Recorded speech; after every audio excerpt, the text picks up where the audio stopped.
So keeping the first law of thermodynamics in mind, that whenever I'm giving any quantity of heat to any system, then that heat is used to do change some internal energy of the system, as well as some work is being done. This is your first law of thermodynamics by the statement if I write in the mathematical form.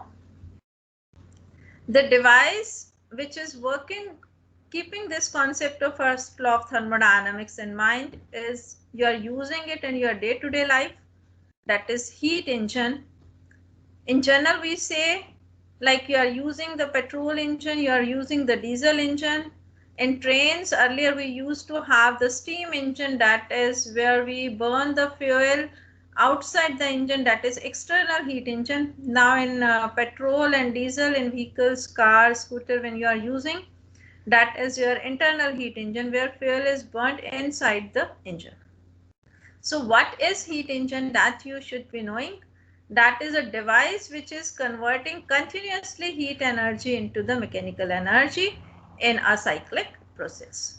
So the device which is converting the heat energy into mechanical energy, we are calling that device as the heat engine. And just to see the sketch of heat engine, these are the various parts of the heat engine, which I may call it as the components of heat engine, which are source. Source is always thought of that it is keeping the thermal energy constant, and it is a temperature, a higher temperature, so we call it as the hot reservoir, which is at temperature T1, and even if we take out some heat from it, the temperature is kept T1 only. Similarly, sink is a cold reservoir, or I may say that it's a body which is at lower temperature, that I may call it as T2, and how much heat we may give to it, but the temperature still remains T2. Most of the times, like our surroundings, we take it as the cold reservoir, or we may call it as sink. So a sink or cold reservoir meaning is sink. And working substance, where we do some work, like in steam engine, it is on steam, we are heating the water to get the steam, so that is termed as the working substance. So working substance can be fuel, on which we are simply heating it, giving a spark, like fuel and air in petrol we are doing. So these are the components of heat engine. And when I talk about the efficiency of the heat engine, this formula, which can be used in numericals with you, that is denoted by eta, which is equals to the work done divided by heat absorbed. So work done, if I write by W, that is equals to how much heat we are taking from the source and giving it to sink, that is Q1 minus Q2, divided by the heat absorbed, which is heat given to the system, that is Q1. So I can get the formula for the frequency of efficiency of the heat engine. Then I can say efficiency of the heat engine, I can write it as 1 minus Q2 upon Q1. You should be knowing only for ideal heat engine efficiency can be 100%. Because whenever we are using the petrol or diesel as a fuel, we are giving the spark. It means we are heating it, and as a result we are able to move the vehicle. But efficiency of the engines, most of the times, like for diesel engine it is 40%, for petrol engine it is 26%, for steam engine it is even lower, 12 to 14, 16%. So efficiency, it becomes 100% only if eta it is equals to 1. It means if Q2 it is equals to 0. Then only we will say that efficiency, that is yours 100%. So which is not the actual conditions, and because we get some heat is wasted, so all the heat we are not able to do the work, so efficiency cannot be 100%. But of course ideal conditions we can say, like Carnot cycle, we can say efficiency is 100%. So we will be discussing about the Carnot cycle also, so as to make you aware that how the efficiency is getting changed. So it means these are certain limitations which are there with the first law of thermodynamics. Though here I have said that whenever I am doing some work, so heat is taken from the source and given to the sink. But first law of thermodynamics was not able to indicate the direction of the transfer of heat. And it is not able to tell anything under which the heat is converted into mechanical work. And moreover, it is not able to indicate the extent to which the heat energy can be converted into work. So that are the limitations you should be knowing, and keeping the theory of the heat engine in mind and looking for its practical applications and the things. So second law of thermodynamics came into the picture, and here these two statements are there which were given. First statement which was given by Kelvin Planck, which you will be able to understand if you have understood the heat engine. So he said that, means the people said, Kelvin and Planck statement, beta, I am reading it for you, that it is impossible to construct an engine which will produce no effect other than extracting heat from a reservoir and performing an equivalent amount of work. That means this is what we have seen it practically, that efficiency cannot be 100%, and this thing only has been stated in the second law of thermodynamics, that I cannot construct an engine because we try to do, but we are not able to get. So some heat is getting wasted.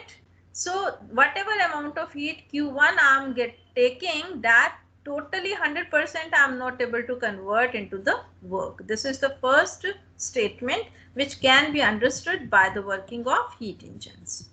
Second statement, which was given by the Clausius, he said that it is impossible for a self-acting machine unaided by any external agency. It means I am not adding any external agency, and if I wish to transfer heat from lower temperature to the higher temperature, it is impossible. This also you can see, like for water, I cannot take the water from the ground floor to the second floor without the help of motor. So I have to add some external agency if I want to make the heat travel from lower temperature to the higher temperature. And this we have made its practical application, like in refrigerator, we are able to keep our food items cool than the surroundings by using some external agency, or I can say like motor like thing with us, so that we call it as the heat pump. So heat pump or refrigerator meaning is same, like we have the water pump to pick the water from ground to the upper floor. Similarly, we are having the heat pump which can take the heat from a body at lower temperature to the another body at higher temperature. So this is your heat pump, I may call it, or refrigerator which you use in your day-to-day life. So this is the direction you can see. When I took heat engine, heat was flowing from hot reservoir, direction was downward.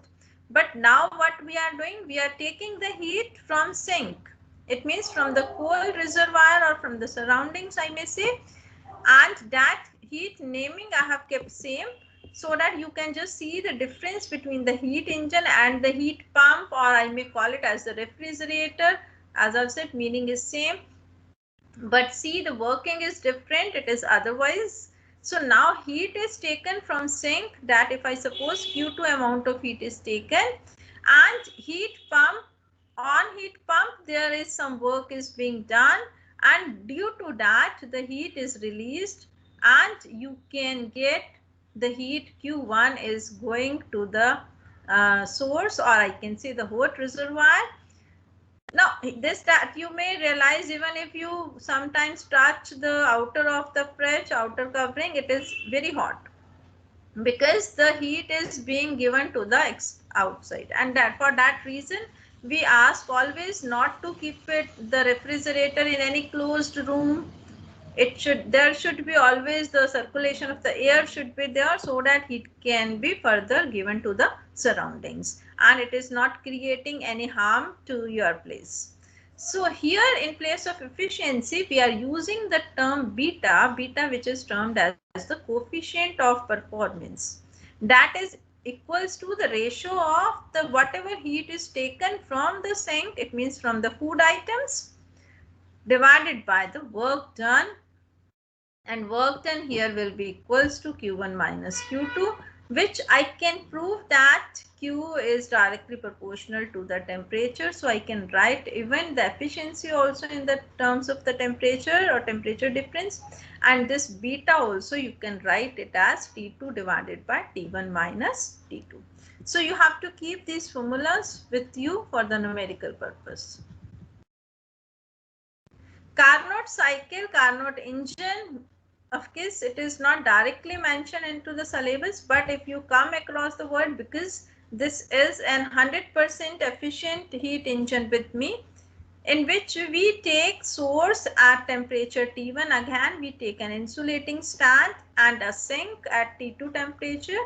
We are taking a cylinder which is having a insulating walls. This piston is movable, which is insulated of course, but the bottom is conducting. So conducting base is there. So here we are keeping the working substance. Any fuel can be kept, so or any gas can be taken. So if I'm putting it at source, so it will expand, keeping the temperature T1 constant of the source. That will be isothermal expansion. When I keep it on insulating pad, because bottom is conducting, so still it will keep expanding, but temperature cannot be changed and it will be rapid of course, so that will be adiabatic expansion. Third step, we will be putting it on the sink, then it will be giving the heat back to the sink, and it means compression will be there, that will be isothermal compression at T2. And then fourth step, we will put it back on the insulating stand.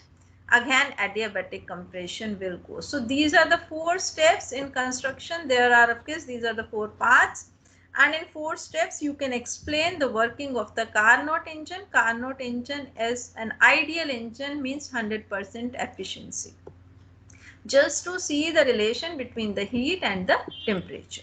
So if I talk about the Carnot cycle, you can always show it by the PV graph. Here you can see initially if I am at A, then at temperature T1, volume pressure, they are V1 and P1 of course, and this is your AB curve is for isothermal expansion, because volume is increasing, that is becoming V2. So this line is at temperature T1, and here this line yours, you may call it at, again you can prove that this temperature will remain T1 only for adiabatic expansion. This is your isothermal compression, and then this is your dA is adiabatic compression. So this is simply to draw the PV graph as per the working of the Carnot engine. So when you find the work done, as we have already done the works done during the isothermal expansion and compressions as well, so you can write the values of the work done by using that formula, which is equals to nRT1 and log of V2 upon V1, which can be given by this area when I'm moving from A to B. So this will be AB, then M, K, A. So by area also you can specify, and work done will during this movement when you are going from A to B, final volume is V2, initial volume was V1. So I have written V2 upon V1.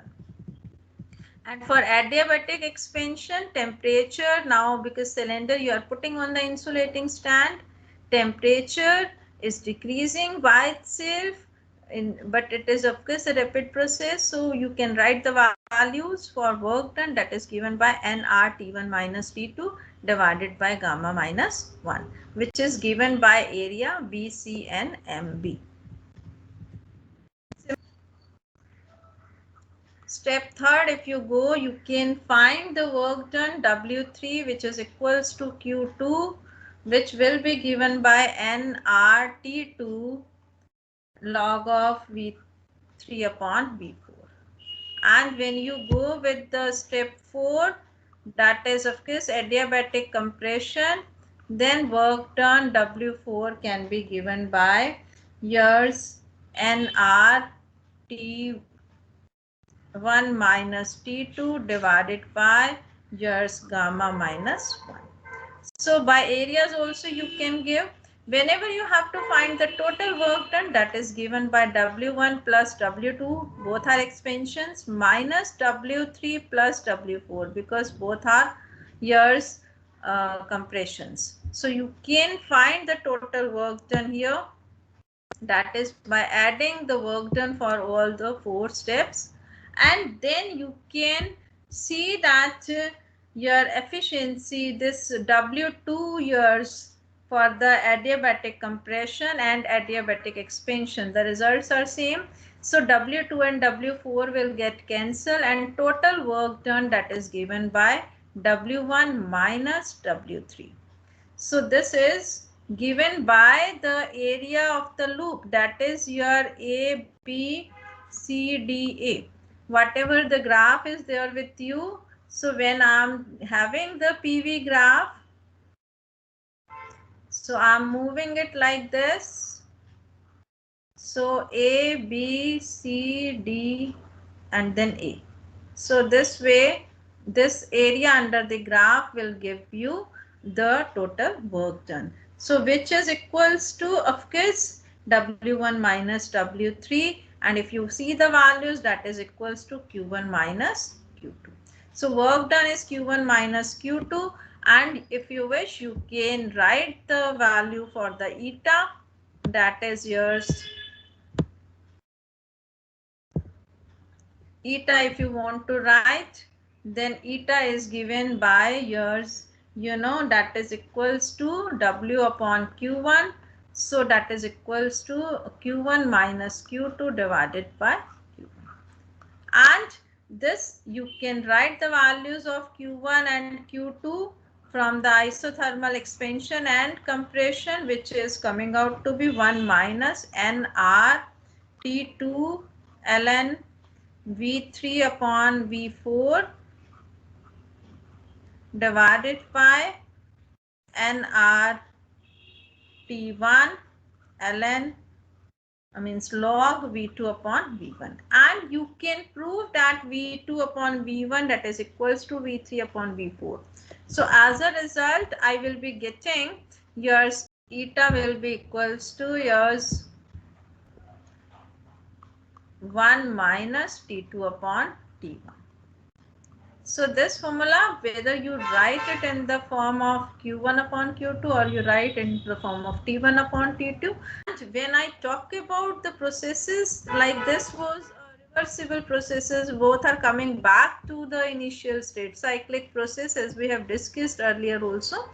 These processes we call it as the reversible processes. So like we have said, the working substance along the Carnot cycle, that is a reversible process. I started from A, I came back to A.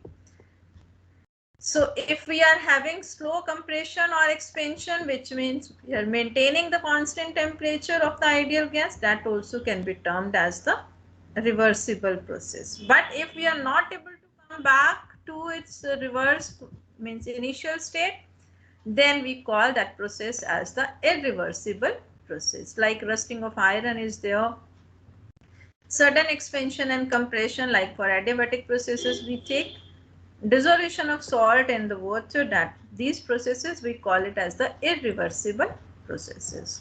So though your Kelvin statement and Clausius statements are there, but second law of thermodynamics also has certain limitations, of course, because we are not able to prove it directly, but yet because by looking at the machines we cannot see any contradiction, so we are living with this present scenario. Of course, it is applicable to the cyclic process only, not for the non-cyclic process.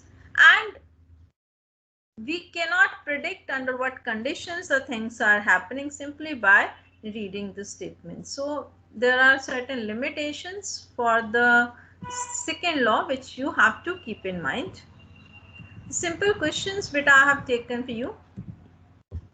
Like first question, I'm reading it. Like for an ideal gas, if we had taken, it is moving around the cycle. This is the cycle graph. PV graph is given to you, A, B, C, D. So you have to find the work done. So work done, we have learned that it is given by the area under the PV graph. So we have to take the area of A, B, C, D. So you have to see here the pressure at this AD line, it is P. Here for BC line, it is 2P. So difference means length into breadth. You have to take simple question. It is like when you are taking PV graph is given and you have to find the work done. So always in such questions, work done is given by the area of the loop for the cyclic process.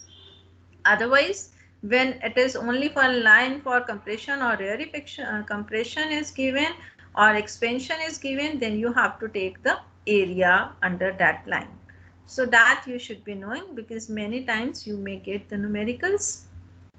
So you find this is 2P minus P, it means P, and 2V minus V, this will be the length. So you can find PV is the result with me for the work done in the cyclic process.